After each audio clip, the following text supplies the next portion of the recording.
Freshman year of high school 2007, gym class last period, we had a substitute gym teacher were the stormiest days of the year.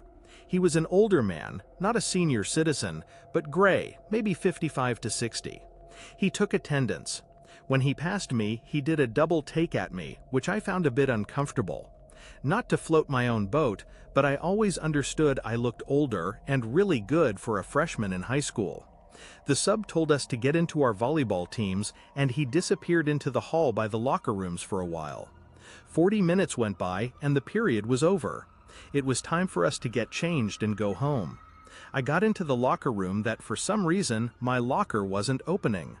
I tried my usual combination over and over and over, it wouldn't click open. Though I had to go to the sub and let him know to ask for my combination again.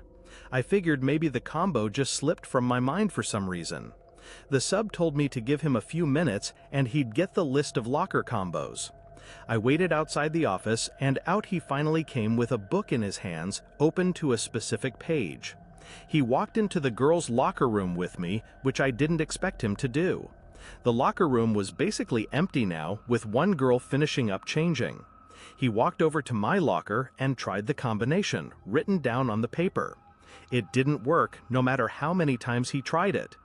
Each time he tried it and failed, he would look at me and laugh. I would force myself to laugh along to be polite when it started getting weird. Put his hand on my shoulder as he said, "We'll figure this out." He tried the combination again with his hand still on my shoulder, and it didn't work again. I felt his hand slowly started inching down from my shoulder to my lower back. I pushed myself away and grabbed my bag, saying, "It's okay, I'm late for my bus."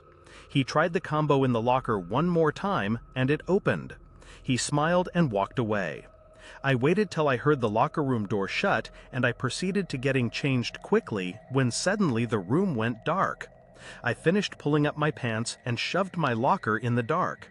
I threw on my backpack and started walking to the back exit of the locker room, which led outside. I feared that the sub would be waiting right by the door for me. I got predatory vibes from him when I got to the end of that specific aisle of lockers I was in. I was in the intersection of two rows. I'd have to turn down left to get to the exit door. But still, naturally, I had to look right to make sure that it was clear. There was a little light seeping in from one single rectangular window that sat under the ceiling. It was enough for me to see him peeking at me from around the wall of lockers. So that's when I ran for the exit door. He came over behind me saying, wait, it's not what it looks like." I ran outside into the rain off the campus of the high school and walked the rest of the way home, giving me time to reflect on what happened. By the time I got home, soaking wet, it came to me that he most likely changed my locker combination somehow as a way of getting alone with me, locker room. As for what he could have possibly been planning to do when he cut the lights, I never wanted to imagine. Honestly, I was too emotionally scared and, quite frankly, embarrassed to tell anyone about it, not even my parents or friends. It was something I just kept to myself all these years because, truthfully, I just don't feel comfortable telling people when I was in high school. I was in the band, and my school band was basically in it was either that or orchestra or chorus, so I went with band. Anyhow, our band teacher, Mr. Nicholson, had the grading system set up so that as long as you attended class and once your weekly lessons, you got an A. Sadly, towards the end of one quarter I was missing 2 lessons. Because of that, my grade was a B. I went to him after class to ask if I could make up the lessons, and even though he seemed reluctant, he said he would let me come in during a lunch period and practice in one of the downstairs storage rooms to get credit for a lesson. I was more than happy with that because realistically, I would probably just play games on my phone anyway instead of actually practicing.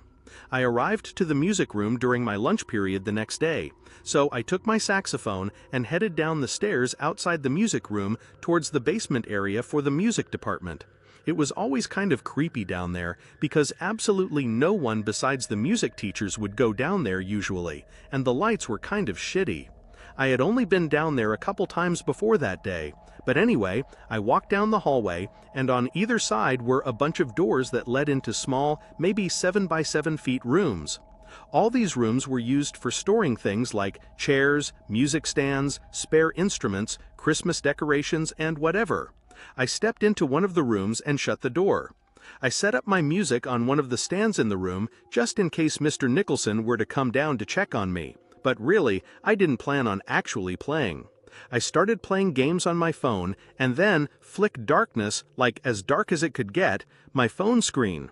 I looked over to the light switch to the room, just instinctively flicked it up and down a few times, but that did nothing. I stumbled as I got up from the seat to open the door to more darkness. I held my phone out in front of me to light up this little hallway, even if it was just barely. I think I had like an iPhone 3 or something. Those old ones didn't have flashlights.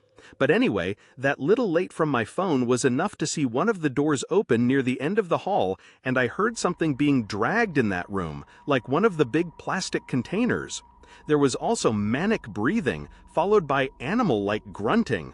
Then I saw a big plastic container being pushed out of that room into the hallway. As I saw this, I turned off my phone screen, I went back into the room I was just in, I shut the door so quietly. I don't know what exactly I was thinking in that moment that I decided to hide, but I think the strange sounds I was hearing from this person, mixed with a random blackout, made me wary of staying in that hallway. Whoever that was, it was blocking the stairs though, and of course, I got no reception down in that little basement area. All I felt comfortable doing was sitting in that room and waiting for the lights to turn back on. But the lights seemed like they were never going to turn back on, so I decided I would try and get back upstairs again. I quietly opened the door with my phone in front of me for light, then I stepped into the hole, I inched up a little closer to the stairs, and I heard something again. I quickly crept into the next closest room with the door open and shut it. I still didn't know what I was hiding from. Could it have been a staff member or a janitor? At that point, the only reason I had of thinking it wasn't was because they only appeared down there after the lights turned off. I stood in that room in complete darkness, only listening and waiting for another sound from outside. But you know how when you're in a room with someone, even if you don't necessarily hear them, you can kind of just sense their presence? That's suddenly the feeling I got standing in that pitch-black room. I lifted my shaking hand up and pressed the home button on my phone to turn on the screen just for half a second. That was enough to see someone standing in the corner of this little storage room 3 feet away from me. I pretended I didn't see anything, but it was too late. It's what I heard, breaking the silence. Then a hand patted my shoulder twice and started squeezing it. I basically dove for the doorknob, struggling to find it at first, but pulling the door open when I did. The man in the room with me tried pushing the door shut after I opened it, but I was already out. I ran up the stairs and out the door to the main level of the music hall where the lights were still on. I ran to Mr. Nicholson to tell him, out of breath. He called security to check the basement section of the music hall, but security came back upstairs and said besides a bunch of music equipment moved around, there wasn't anyone down there. The rest of the period, Mr. Nicholson canceled his flute lesson, and I sat there in the room with him and 5 flute players explaining the whole story in detail. Without cameras in the music hall, there was no way of catching. Whoever went down there and killed the power for the basement, it seemed that he was trying to steal expensive music equipment and wear God knows what else. The next day, I was called into the dean's office to give my story of what happened, and the rest is history. One night, my friends and I hatched a genius plan. We'd sneak into the high school basement through one of the windows. I was broken and never fixed. The thing about this window, you'd have to hop a short metal gate surrounding the outside staircase leading to the basement. Not that it would effectively stop anyone, but it added that extra barrier that makes you feel like you're really doing something devious when you crossed over it. We made sure there weren't any security cars anywhere nearby. And hop the gate, crawling in through the window proved difficult considering we had to boost ourselves up, then crawl through an insanely skinny opening. But once we were in, we were in. We kind of dispersed from each other to explore different areas.